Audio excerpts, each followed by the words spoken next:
ஒலி தான் நம்மள கட்டி கட்டி வாங்குனது. ஒரு நல்ல நட்பை கெடுத்தது. அவர் எனக்கு படம் ப்ரொடியூஸ் பண்ணி தந்தது. நான் உலகத்தில என் தலைகால் தெரியாம ஆடிட்டு இருந்தேன். ஆனா அது அந்த படம் மூலமாவே நான் கடி வாங்குவேங்கிறது எனக்கு அப்ப தெரியாது.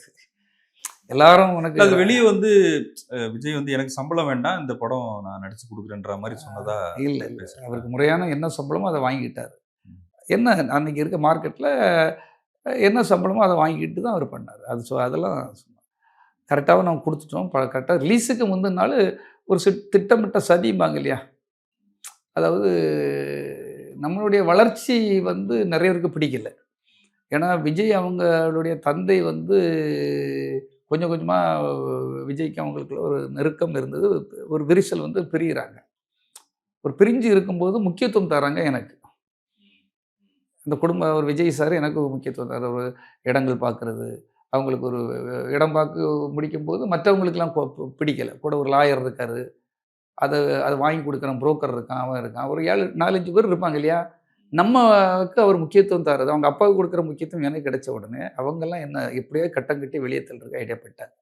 இவரு வந்தா அந்த இடத்துக்கு போயிருவாரு. அவரு வளர்ந்துருவாரு. நம்மலாம் இப்ப இதுவா? நம்ம அவங்க கூடயே இருக்கிறோம். நம்ம அ க கேஷியரா இருக்கோம். அதுவா இருக்கும், இதுவா இல்ல இருக்கும்ன்னு இத்தன வருஷம் நீங்க கூட இருந்து பல நிகழ்வுகள சொல்லலாம். நம்ம பின்னாடி பேசுவோம். ம். அப்படிலாம் இருந்தவரு நமக்கு துரோகம் பண்ணுவாரா? அப்படின்னு விஜய் யோசிக்க மாட்டாரா?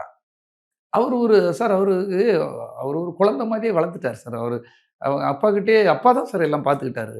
கால் ஷீட்டோ, பணம் வழக்கு கணக்கு பணமெல்லாம் அவர் பார்த்ததே கிடையாது. அவருக்கு தேவைப்பட்டா வாங்கிட்டு போறாரு. எல்லாமே அவர் ஆல் இன் ஆல் அவங்க அப்பா தான் சார்.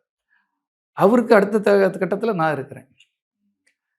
இப்ப இது ஒரு கட்டங்கள் கரெக்ட்டா நம்புனாரு. அதுவரை எந்த பிரச்சனையுமே அவருக்கு கிடையாது. எந்த சிக்கல் இருந்தாலும் நாங்க பார்த்துக்கிடுவோம்.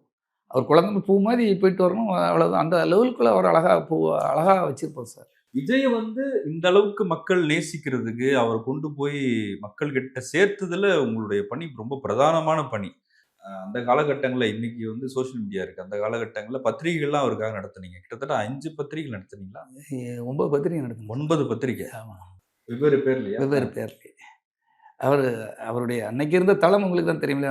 பிரிண்டிங் மீடியா பிரிண்ட் மீடியம் மூலமா தான் பப்ளிக்கு கொண்டு போ முடியும். அப்ப அதுல அவர பற்றி உள்ள நல்ல செயல்கள், நல்ல திட்டங்கள், அவருடைய புகைப்படங்கள், அ அ வெறுமனே ஒரு நடிகன் இல்ல. அவருக்கு வந்து பப்ளிக் மேல அன்பு இருக்கு. தங்கச்சி மேல அன்பு இருக்கு.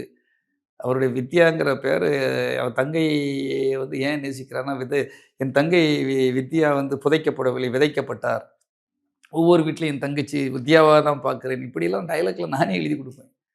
அப்ப அந்த பெண்கள்கிட்ட போய் ரீச் ஆகுது. இளைஞர்கள்ட்ட போய் ரீச் ஆகுது.